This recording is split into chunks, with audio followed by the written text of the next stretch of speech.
जय श्री राम बेटा। चलिए स्टार्ट करते हैं second video, second part class 11th के इस सेकंड चैप्टर का। सेकंड चैप्टर सेकंड पार्ट, बरोबर। सेकंड चैप्टर में हमको डिस्कस करना है मेरे बच्चे हिंदू अनडिवाइडेड फैमिली। ठीक, इसके अंदर कंटेंट क्या होंगे, मीनिंग निकालेंगे, सिस्टम देखेंगे, फीचर देखेंगे, मेरिट और डिमेरिट। इतने डिस्कशन के बाद आपके सिलेबस के अकॉर्डिंग ये पार्ट, ये वीडियो कंप्लीट हो जाएगा। बरोबर, समझते हैं बेटा हिंदू अनडिवाइडेड फैमिली क्या चीज होती है। तो हम हेडिंग लिख लेते हैं जॉइंट हिंदू फैमिली या हिंदू अनडिवाइडेड फैमिली। ऐसा नाम से ही समझ में आ रहा है क्या कि एक ऐसी फैमिली जो किसी पर्टिकुलर बिजनेस में इन्वॉल्व है, पूरी की पूरी फैमिली उस पर्टिकुलर बिजनेस में इन्वॉल्व है। अगर हम उसके वर्डली मीनिंग को देखें तो बस इतना समझ में आता है, लेकिन मेरे बच्चे वर्डली मीनिंग से पूरा काम नहीं बनेगा, पूरे डेप्थ में समझना होगा। तो ऐसा करते हैं, दोबारा से लिखते हैं जॉइंट हिंदू अनडिवाइडेड फैमिली। तो अब समझते हैं हिंदू, इस बिजनेस में हिंदू के साथ साथ और कौन कौन आ सकते हैं, बुद्धिस्ट हो सकते हैं, जैन हो सकते हैं और सिख भी हो सकते हैं। तो कौन कौन नहीं हो सकते, कौन कौन नहीं हो सकते, मुस्लिम नहीं हो सकते, क्रिश्चियन नहीं हो सकते और पारसी नहीं हो सकते। तो यहां पे हिंदू का मतलब केवल हिंदू से नहीं लेना बेटा, बरोबर। माना वो पूरी फैमिली मिलके बिजनेस कर रही होगी, फैमिली कैसी होगी, हिंदू की। लेकिन हिंदू में यहां क्या क्या इंक्लूड कर लिया मैंने, हिंदू में इंक्लूड किया था बुद्धिस्ट, पारसी, बुद्धिस्ट, जैन और सिख। पारसी, क्रिश्चियन और मुस्लिम, ये तीन लोग को इस पर्टिकुलर एंटिटी या पर्टिकुलर सिस्टम से अलग रखा गया है। तो पहला वर्ड हमने हिंदू समझ लिया।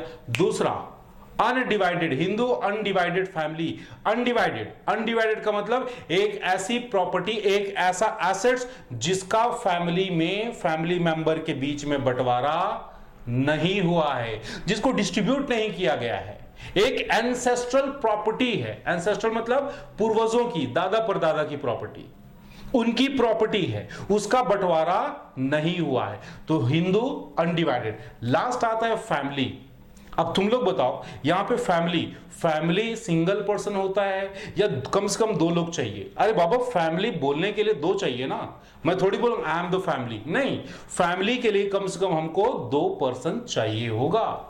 तो कम से कम फैमिली में कितने मेंबर होंगे, दो मेंबर होंगे। अब ध्यान से सुनना मेरे बच्चे, ये जो फैमिली मेंबर होंगे इनका रिलेशन लीनियल डिसेंडेंट का होगा, मतलब किसी एक पूर्वज के ये सारे संतान होंगे।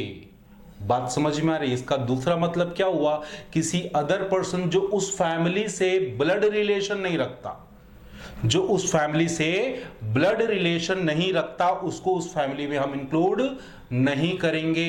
तो एक ऐसा बिजनेस ऑर्गेनाइजेशन जिसको पूरी फैमिली मिलकर चला रही होती है, क्या बोलते हैं, Hindu undivided family.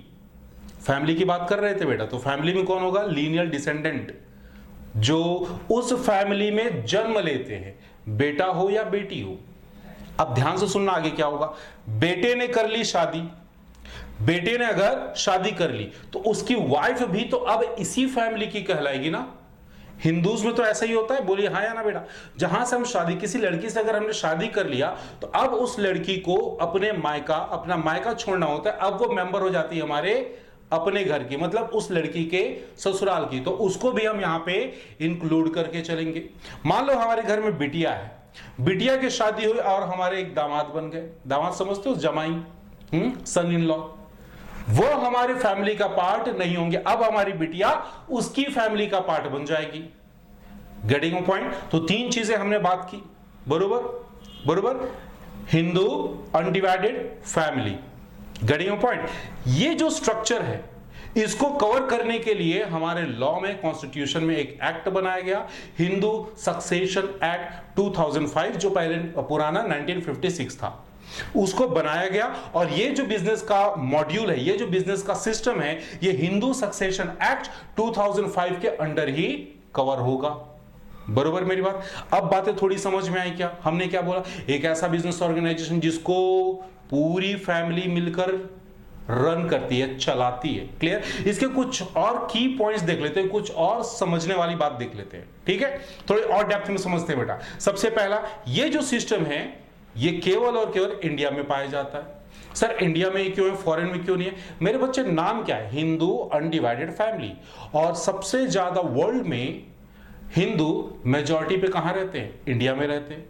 That is why ये बिजनेस का जो फॉर्म है ये इंडिया में ही सबसे ज्यादा पाया जाता है। अगला है, मैंने बोला कि यहां मेंबर कैसे बनेंगे? एग्रीमेंट के थ्रू? बिल्कुल नहीं। आप यहां पे आके एग्रीमेंट साइन करवा के इसके मेंबर नहीं बन सकते। इसके लिए लोगों को वहां पे जन्म लेना होगा, इस फैमिली में उनको पैदा होना होगा। मान लो किसी कोई ऐसा कपल है जिसके कोई बेबीज नहीं है, कोई बच्चे नहीं है, अब क्या होगा? वो चाहे तो किसी बच्चे को अडॉप्ट कर सकते हैं और वो बच्चा बिना जन्म लिए अडॉप्शन के थ्रू इस फैमिली में मेंबर बन गया, और इस फैमिली में मेंबर बनने के बाद वो भी उसी तरह से राइट्स रखेगा जैसा उस फैमिली में पैदा हुआ बच्चा राइट रखता है। गेटिंग पॉइंट बेटा? और क्या पॉइंट? ये सबसे इंडिया का सबसे पुराना फॉर्म ऑफ बिजनेस ऑर्गेनाइजेशन, सबसे पुराना। कई बार एमसीक्यू में आता है, आपके दिमाग में आता है पार्टनरशिप होगा और कुछ होगा, नहीं, ये सबसे पुराना फॉर्म है बेटा। बरोबर? आगे क्या होगा? यहां जितने भी मेंबर होंगे इस फैमिली में, जो भी मेंबर होगा सबके राइट, सबके वोटिंग पावर इक्वल होंगे।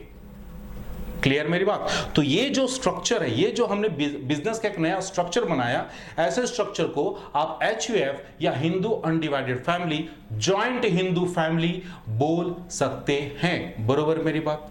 ठीक। अब सवाल ये, मैं काफी देर से बोल रहा हूं कि पूरी फैमिली मिलकर बिजनेस चलाती होगी, तो क्या होता होगा? कॉन्फ्लिक्ट होता होगा ना बाबा? बोलो हाँ या ना? अरे सबसे बड़ा रुपया, ना बाप बड़ा ना भैया, सबसे बड़ा रुपया। तो जहां बिजनेस में पैसे की बात होती है, बिजनेस की बात होती है फैमिली में, वहां पे कॉन्फ्लिक्ट होना कंफर्म है। तो भैया कॉन्फ्लिक्ट के केस में कोई ऐसा इंसान तो चाहिए ना जिसका पावर उन कॉन्फ्लिक्ट को कंप्लीट या खत्म करने के काम आ जाए। तो इस पर्पस से इस फैमिली के ग्रुप में एक पर्सन को चूज किया गया जो उस फैमिली का सबसे बड़ा समझदार पर्सन होगा, उसको हम बोलेंगे कर्ता। क्या बोलेंगे बेटा? कर्ता। अच्छा, कर्ता का कोई इंग्लिश में ना वर्ड नहीं है, कर्ता को आप इंग्लिश में कर्ता ही लिखोगे। बरोबर? तो एक आदमी जो हेड ऑफ द फैमिली होगा, सबसे बड़ा होगा, उसको हम नाम देंगे कर्ता, बाकी लोग मेंबर कहलाएंगे। और यहां पे मेंबर का एक नया नाम होगा को-पार्सनर।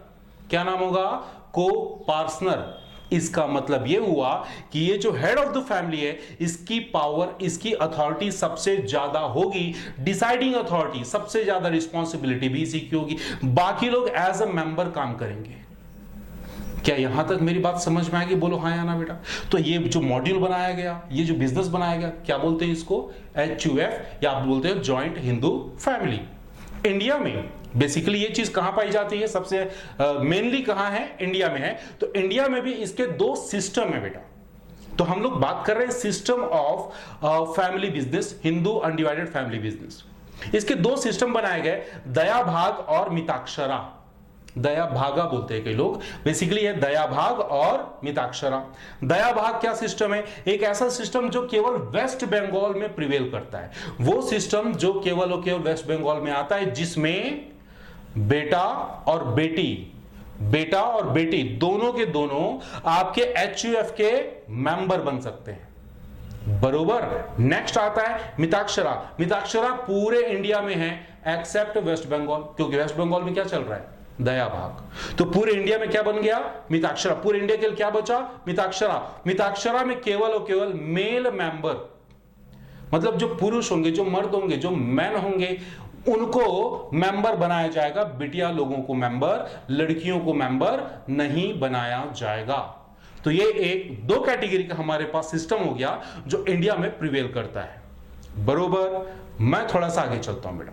आगे चलते हैं, फीचर्स देखेंगे, डेप्थ में समझना है चीजों को, फीचर्स को भी देखते चलेंगे मेरे साथ बेटा। सबसे पहला फीचर हमने बोला फॉर्मेशन। HUF का फॉर्मेशन कैसे होगा? दो कंडीशन चाहिए, दो कंडीशन पूरी होनी चाहिए। पहला यहां कम से कम दो मेंबर होने चाहिए फैमिली। हाँ, तो सिंगल को तो हम फैमिली बोल नहीं सकते बेटा। क्लियर? तो कम से कम कितने मेंबर चाहिए? दो मेंबर चाहिए। और उनके पास पूर्वजों की कोई संपत्ति, जिसको हम बोलते हैं एंसेस्ट्रल प्रॉपर्टी, होनी चाहिए और उसी प्रॉपर्टी का बंटवारा नहीं होना चाहिए। तो दो कंडीशन, सबसे पहला हमने क्या बोला, कम से कम 2 आदमी चाहिए और इसके साथ पूर्वजों की एंसेस्ट्रल प्रॉपर्टी होनी चाहिए। इस मॉडल, इस कंडीशन को पूरा करते साथ आप एचयूएफ बना सकते हो और आपका जो एचयूएफ है वो गवर्न किया जाएगा, कंट्रोल किया जाएगा हिंदू सक्सेशन एक्ट 2005 जो पुराना था 1956 के साथ, बरोबर। तो हमारा फॉर्मेशन का पॉइंट यहां पे कंप्लीट। अगला आते हैं लायबिलिटी पे। लायबिलिटी यहां पे ध्यान से सुनना बेटा, बड़ी मजेदार बात है। हमने बोला एचयूएफ में 2 कैटेगरी के लोग पाए जाएंगे। पहला एक कर्ता जो हेड ऑफ द फैमिली होगा, दूसरा बाकी मेंबर जिसको हम को पार्टनर बोलते हैं। तो लायबिलिटी के क्लॉज के लिए कर्ता की लायबिलिटी अनलिमिटेड होगी। याद आ रहा है कुछ? अनलिमिटेड मतलब वो लायबिलिटी जहां पे आप अपने बिजनेस के लायबिलिटी को डिस्चार्ज करने के लिए अपने प्राइवेट प्रॉपर्टी को भी यूज करना पड़ सकता है।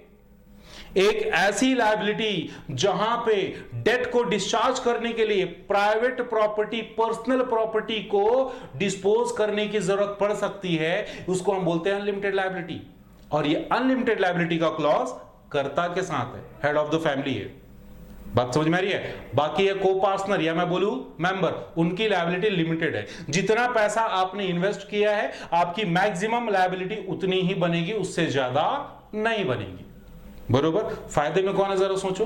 फायदे में को पार्टनर लोग हैं, वोटिंग पावर सबका इक्वल है और इनकी लायबिलिटी कैसी है? लिमिटेड है। कर्ता की लायबिलिटी अनलिमिटेड। Getting point? पहला पॉइंट क्या पढ़ा था? फॉर्मेशन। दूसरा लायबिलिटी। तीसरा पढ़ेंगे कंट्रोल। तुम लोग सोचो कंट्रोल किसके हाथ पे देना चाहिए? अरे सबसे ज्यादा लायबिलिटी किसका है? सबसे ज्यादा लायबिलिटी किसका है? कर्ता का ना। तो कर्ता का जब लायबिलिटी है तो कंट्रोल भी उसके हाथ पे देना होगा। बोलो हाँ या ना? अरे बोला गया ना स्पाइडरमैन मूवी में, क्या बोला गया था? With every power comes great responsibility. She told me that with great power comes great responsibility. तो कंट्रोल किसके हाथ में होना चाहिए? कर्ता के हाथ में। बोलो हाँ या ना? नेक्स्ट देखेंगे मेरे बच्चे, माइनर मेंबर। हमने क्या बोला भाई, आप अगर किसी एचयूएफ में मेंबर बनना चाहते हो, कोई दूसरा पर्सन एचयूएफ चला रहा है उसमें आप मेंबर बनना चाहते हो, क्या यह चीज आपके लिए पॉसिबल है? इम्पॉसिबल है भाई साहब। आपको वहां पैदा होना होगा और पैदा होना तुम्हारे हाथ में होता है क्या? अरे बोलो हाँ या ना? नहीं, नहीं होता मुन्ना। तुम अपने बर्थ को अपने हिसाब से डिसाइड नहीं कर सकते। ऐसा होता तो सारे बच्चे अंबानी के घर में पैदा होते। बोलो हाँ या ना? कोई टाटा के घर में पैदा होता, कोई विप्रो वाले के घर में पैदा होता, है कि नहीं? हाँ, पैदा होना हमारे हाथ में नहीं है। तो माइनर मेंबर, यहां पे सवाल क्या? माइनर मेंबर क्या कोई माइनर बोले तो 18 साल से कम का आदमी, 18 साल से कम का लड़का लड़की क्या एचयूएफ के मेंबर बन सकते हैं? बिल्कुल बन सकते हैं भाई साहब। क्यों नहीं बन सकते? कंडीशन क्या है? एग्रीमेंट? बिल्कुल नहीं। कंडीशन है वहां पैदा होना। आप वहां पैदा हुए और आप बन गए वहां के मेंबर, तो माइनर भी यहां पे क्या बन जाता है मेरे बच्चे? मेंबर बन जाता है। नेक्स्ट पॉइंट देखेंगे, कंटिन्यूटी। कंटिन्यूटी का मतलब देखो जरा, अभी हमने क्या बोला, इस बिजनेस को, पूरे एचयूएफ के बिजनेस को कौन चलाता है? एचयूएफ के बिजनेस को एक फैमिली चलाती है, बरोबर, जिसमें से हेड ऑफ द फैमिली कौन है? कर्ता है। कर्ता जो बिजनेस को कंट्रोल करता है, रेगुलेट करता है, और सारी डिसीजन पावर उसके पास होती है। मान लो सडनली कर्ता का डेथ हो गया, अब क्या होगा? घर का जो सबसे बड़ा बेटा है वो कर्ता बन जाएगा। नॉर्मली देखो ना बेटा, तो सारे फैमिलीज में कुछ ऐसा ही तो होता है, कुछ अलग होता है क्या? नहीं, ठीक है। जैसे मेरे फादर हैं, बड़े भैया हैं, फिर मैं हूं। पापा के बाद जाहिर सी बात, घर की सारी जिम्मेदारी, घर के लिए सारे पावर्स किसके पास चले जाएंगे? बड़े भैया के पास, ठीक है। बड़े भैया का एक लड़का है, मेरा भी एक लड़का है। बड़े भैया का लड़का जो है, बड़े भैया का जो बेटा है वो मेरे बेटे से बड़ा है। तो बड़े भैया और मेरे जाने के बाद मेरे घर को कौन संभालेगा? बड़े भैया का लड़का, जो उनका बड़ा बेटा होगा। Exactly same system, same flow पे एचयूएफ भी रन किया जाता है। एचयूएफ में भी कंटिन्यूटी ऐसी होती है। इसका मतलब यह हुआ कि एचयूएफ में किसी के डेथ हो जाने की वजह से एचयूएफ बंद हो जाए, ऐसा नहीं होता। क्लियर? सोल प्रोप्राइटर कुछ कुछ याद आ रहा है? तबीयत खराब हो गई सोल प्रोप्राइटर की, हाँ बीमार हो गया, जेल हो गया, पागल हो गया, डेथ हो गया, बिजनेस बंद, यहां नहीं, यहां पे नहीं होगा बेटा। यहां पे जो करता है उसके डेथ के बाद ऑटोमेटिकली प्रॉपर्टी ट्रांसफर हो जाएगी अगले बड़े बेटे के पास, जो घर में सबसे बड़ा होगा। अब वो उस घर के बिजनेस को, उस घर को संभालेगा। Getting point? तो ये कुछ हमने फीचर आपके साथ डिस्कस किए बेटा। चलिए फटाफट अगले पॉइंट पे आते हैं। अगला पॉइंट है एडवांटेज। अगला हेडिंग है हमारा एडवांटेज। सबसे पहला advantage, increased loyalty and cooperation. बरोबर? देखो बेटा, हम किसी के साथ जुड़ के पार्टनरशिप का बिजनेस करते हैं, मैं और मेरा दोस्त, ठीक है। जब पैसे बरसना चालू होता है ना, पैसे आने स्टार्ट होते हैं, ठीक है, तो बात एक ही समझ में आता है, ना बाप बड़ा ना भैया, सबसे बड़ा रुपया। ठीक, फिर तो वो तो मेरा दोस्त है, ना बाप है ना भैया है, क्या है, मेरा दोस्त है। तो दोस्त के साथ उतनी लॉयल्टी, या अननोन पर्सन जिसके साथ मिलकर आप बिजनेस करते हो उसके साथ उतनी लॉयल्टी नहीं रह पाती। ये तो फैमिली है ना, आपके ही पापा, आपके ही भैया, आपकी दीदी, आपकी वाइफ, आपके फैमिली मेंबर मिलके एक जब बिजनेस चलाएंगे तो जाहिर सी बात है सारे मेंबर में क्या बढ़ेगा, लॉयल्टी बढ़ेगा। क्यों? क्योंकि वो बिजनेस जितना ग्रो होगा, बिजनेस जितना प्रॉफिट कमाएगा, हर मेंबर भी तो उतना ही कमाएगा। बात समझ में आ रही है? बोलो हाँ या ना। इस वजह से एचयूएफ में लॉयल्टी और कोऑपरेशन सबसे ज्यादा पाई जाती है। अगला है लिमिटेड लायबिलिटी ऑफ पार्टनर्स। कर्ता को तो आपने फंसा दिया, कर्ता को बोला कि भाई साहब आपका अनलिमिटेड लायबिलिटी होगा, लेकिन बाकी जो मेंबर्स हैं, को पार्टनर हैं, उनकी लायबिलिटी कैसे रखी? लिमिटेड रखी। इसका मतलब अगर कभी डेट ज्यादा हो जाए तो जो मेंबर हैं उनको सफर करने की जरूरत नहीं है, वो अपने अमाउंट इन्वेस्टेड तक ही उस डेट के लिए लायबल होंगे, उससे ज्यादा जरूरत नहीं है। बात समझ में आ रही है? सॉरी, नेक्स्ट पॉइंट देखेंगे बेटा, इफेक्टिव कंट्रोल। आप बताइए, क्या आपके घर में एचयूएफ बिजनेस रन होता है? नहीं होता, नॉर्मली नहीं होता, काफी कम पाया जाता है एक्चुअल में ये बिजनेस। बट आपके बिजनेस, आपके घर को कंट्रोल करने का काम, मैनेज करने का काम कौन करते हैं? पापा करते हैं। पापा in the sense head of the family. अगर आपके पापा जिंदा है, मतलब दादाजी, अगर आपके दादाजी जिंदा हैं तो वो मैनेज करते हैं, वो कंट्रोल करते हैं, अगर वो ठीक ठाक है तो। बात समझ में आ रही है बेटा? बोलो हाँ या ना। तो यहां पे भी तो इफेक्टिव कंट्रोल का पॉइंट लिया गया और क्या बोला गया कि जो कर्ता होगा, जो हेड ऑफ द फैमिली होगा, वही सारे बिजनेस को कंट्रोल करेगा। वो बिजनेस को भी कंट्रोल करेगा और अपने फैमिली के मेंबर्स को, जिसको को पार्टनर बोल रहे हैं, उनको भी कंट्रोल करेगा। बात समझ में आ रही है? ज्यादा अच्छे ढंग से कंट्रोल मिलेगा, कंट्रोल होगा। अगला है कंटिन्यूड बिजनेस एग्जिस्टेंस। अभी कुछ देर पहले हमने बात किए थे, कर्ता के डेथ हो जाने पे क्या होगा? अगला कर्ता बनाया जाएगा। उसके डेथ हो जाने पे सबसे बड़ा बेटा फिर से कर्ता बन जाएगा, उसके डेथ हो जाने पे सबसे बड़ा बेटा कर्ता बन जाएगा। फॉर एग्जाम्पल, अगर किसी घर में बेटे नहीं है, केवल बेटियां पैदा हुई, कर्ता है और उसकी वाइफ है, ठीक है, और उस कर्ता की 3 बेटियां हुई, कोई बेटा नहीं हुआ, तो क्या होगा बेटा? जो घर में सबसे बड़ी बिटिया होगी ना, सबसे बड़ी लड़की होगी, वो कर्ता बन जाएगी। इसका मतलब बिजनेस किसी के डेथ हो जाने के बाद बिजनेस डिसकंटिन्यू होगा, ऐसा सिचुएशन अराइज नहीं होगा। इसका मतलब यह हुआ कि यह फॉर्म ऑफ बिजनेस कंटिन्यूएशन पे चलते रहेगा। है ना मजे वाली बात? बोलो हाँ या ना। काफी अच्छी बातें हो गई। अब चलिए थोड़ी बुरी बातें कर लेते हैं। लिमिटेशंस क्या है? सबसे पहला लिमिटेशन, लिमिटेड रिसोर्सेस। एक बात बताओ, एचयूएफ कैसा बनाया गया था? 2 लोग मिलके, मतलब 2 फैमिली के 2 मेंबर प्लस एंसेस्ट्रल प्रॉपर्टी। अब यार तुम्हारे इनकम का सोर्स, या मैं बोलूं तुम्हारे बिजनेस का सोर्स एंसेस्ट्रल प्रॉपर्टी है, लिमिटेड होगा कि अनलिमिटेड होगा? डेफिनेटली लिमिटेड होगा बेटा। आपका मेन सोर्स क्या है? Ancestral property. बाप दादा से जो प्रॉपर्टी मिले वही आपका सोर्स है, और उसी पे अगर आप डिपेंडेंट होकर बिजनेस कर रहे हो तो सोचो ना जरा, आपके बिजनेस में रिसोर्सेज कितने होंगे? कम ही होंगे, ज्यादा तो हो नहीं सकते। Getting point? तो सबसे पहला लिमिटेशन है, डिसएडवांटेज क्या है? Limited resources. दूसरा है अनलिमिटेड लायबिलिटी ऑफ कर्ता। आपने को पार्टनर की तो पार्टी कर दी, उनकी बल्ले बल्ले हो गई। क्यों? उनकी लायबिलिटी कैसे बन गई? लिमिटेड बन गई। कर्ता का गला पकड़ लिया, बोले कि आप अनलिमिटेड लायबिलिटी रखोगे। तो एक डिसएडवांटेज तो कर्ता के हिसाब से, एक डिसएडवांटेज तो ये भी हो गया, लिमिटेशन हो गया कि कर्ता के साथ क्या है बेटा? अनलिमिटेड लायबिलिटी का क्लॉज है। कर्ता को ही सारी चीजें भुगतनी पड़ेंगी। अगला है लिमिटेड मैनेजरल स्किल। जरा बताओ आपकी फैमिली में कितने लोग आ सकते हैं? 10, 20, 50? बस ना।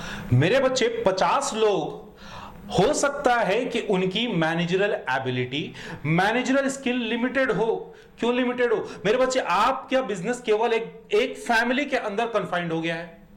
कई बार ऐसा होता है कि आपने खुद देखा होगा कि आपके बिजनेस से ज्यादा टैलेंटेड लोग आपके बिजनेस के बाहर में रहते हैं, आपकी फैमिली के बाहर में रहते हैं, बट आप उनको अपने बिजनेस में इन्वॉल्व नहीं कर सकते। क्यों नहीं कर सकते?